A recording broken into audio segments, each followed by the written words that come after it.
Hello friends, কেমন আছো সবাই? আমার একটু ভিডিও পোস্ট করতে দুদিন লেট হয়ে গেল, কারণ পুজো ছিল, তারপরে নীল পুজো ছিল, অনেক কিছু ছিল, যার জন্য আমি অনেক আগে ভিডিওটা করেছি কিন্তু তোমাদের সঙ্গে শেয়ার করা হয়নি। তো এখানে দেখো, নামটা আমি বলবো না, কি বানাচ্ছি পরে বলবো। তো এখানে আমি একটা নারকেল, আসলে আমার কাছে দা বলো বা কোরানি এসব কিছুই নেই, ঠিক আছে? অনেক দূরে থাকি না বাড়ি থেকে, সব সময় সব কিছু তো অ্যাভেলেবেল থাকে না, আর এখানে আমার কেনাও হয়নি, কত কিছু মানে কিনবো। তো এখানে আমি ওটাকে, নারকেলটাকে একটা কিছু, মানে আমার যে হামল দিস্তাটা আছে ওটা দিয়েই ভেঙে নিয়েছি, নিয়ে ছুরি দিয়ে ওটাকে সব মানে নারকেলগুলোকে বের করেছি, করে বটির সাহায্যে নিচের যে কালো অংশটা মানে ওই তোমার নারকেলের, ওটা আমি মানে কেটে নিয়ে একটু কুচি কুচি করে নিয়েছি, কারণ আমার কাছে তো কোরানি নেই, তো ওর জন্য এটাকে আস্তে আস্তে করে আমি সব মানে সুন্দর করে পরিষ্কার করে নিয়েছি। নেওয়ার পর এটাকে আমি এবার মিক্সচার মেশিনে দেব, মানে মিক্স করার জন্য। আর এতটা তোমার চিংড়ি মাছও নিয়েছি, এবার একটু গেস করো কি বানাবো আমি। চিংড়ি মাছ, নারকেল, ব্যাপারটা কি হচ্ছে আজকে। তো নামটা পরেই বলবো, এক্ষুনি বলবো না।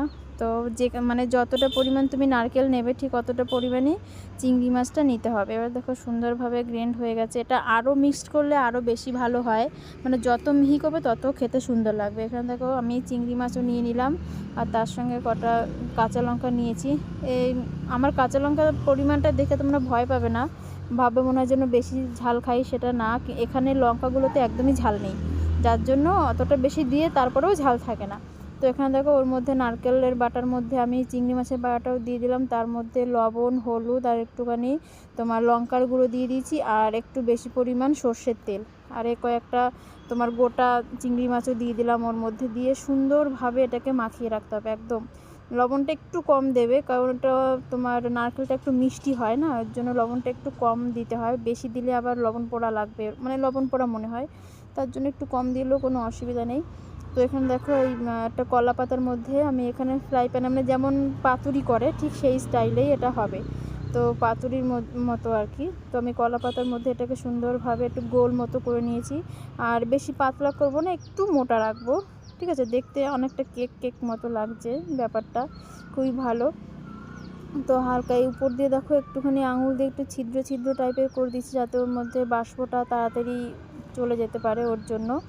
তো এবার দেখো এখানে প্রায় আধ ঘন্টা হয়ে গেছে আমি বসিয়েছি। এবার সাইড থেকে দেখো তেল বেরোতে শুরু করেছে, মানে নারকেলে তো মানে অটোমেটিক নর্মালি একটু তেল থাকেই, আর আমার এটা দেখেছো ফুলে একদম পুরো ভরে গেছে। যখন আমি দিয়েছিলাম তখন এর একটু কম ছিল, এখন যেহেতু এটা হয়ে গেছে ভিতরটা ফুলে গেছে, ফুলে গিয়ে একটু বেশি হয়ে গেছে আর কি, মানে জায়গাটা বেশি নিয়ে নিয়েছে, আর দেখতে অনেকটা কেকের মতোই লাগছে। সাইড থেকেও বেশ সুন্দর তেল বেরোচ্ছে, তাহলেই বোঝা যাবে যে জিনিসটা হয়ে গেছে।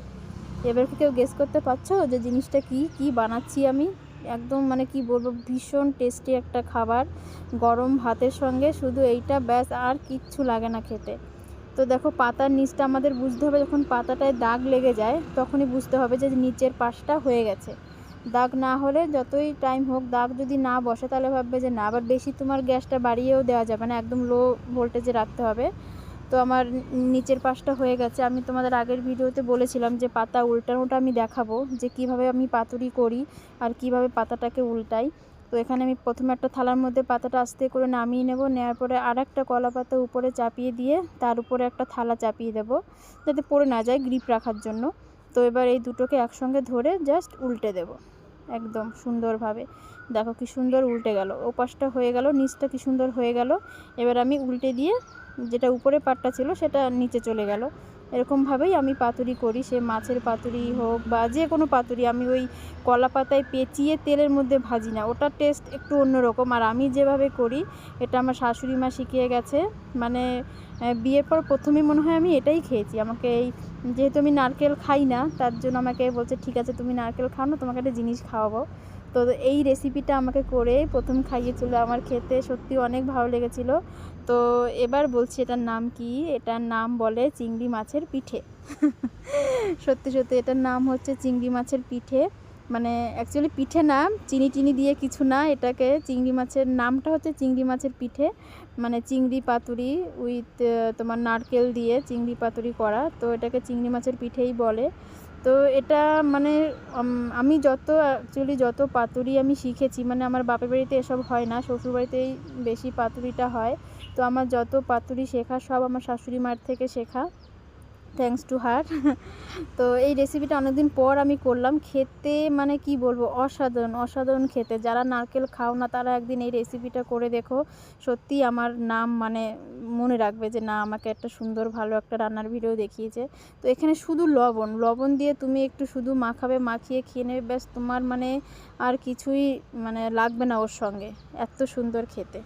তো আমার ছেলেকেও দিয়েছি খেতে। আমি খাওয়ার ভিডিও মানে খেতে খেতে ভিডিও কখনো দিই না, তো ভাবলাম একটু দিই। ওর তো মানে কি বলবো, খেয়ে ওর খুব মজা লেগেছে। তোমরাও প্লিজ এটা বাড়িতে ট্রাই করো, করা অনেক easy. Please like, comment, share এবং সাবস্ক্রাইব করো। কেন করছো না আমি জানি না, ভিডিও তো দেখছো, মানে ভিউয়ার্স তো অনেক হচ্ছে, কেন যে কিছু করছো না সেটা আমি বুঝতে পারছি না। না করলে কিন্তু এবার আর আমি কোনো পাতুরির ভিডিও দেবো না। Tata, bye bye.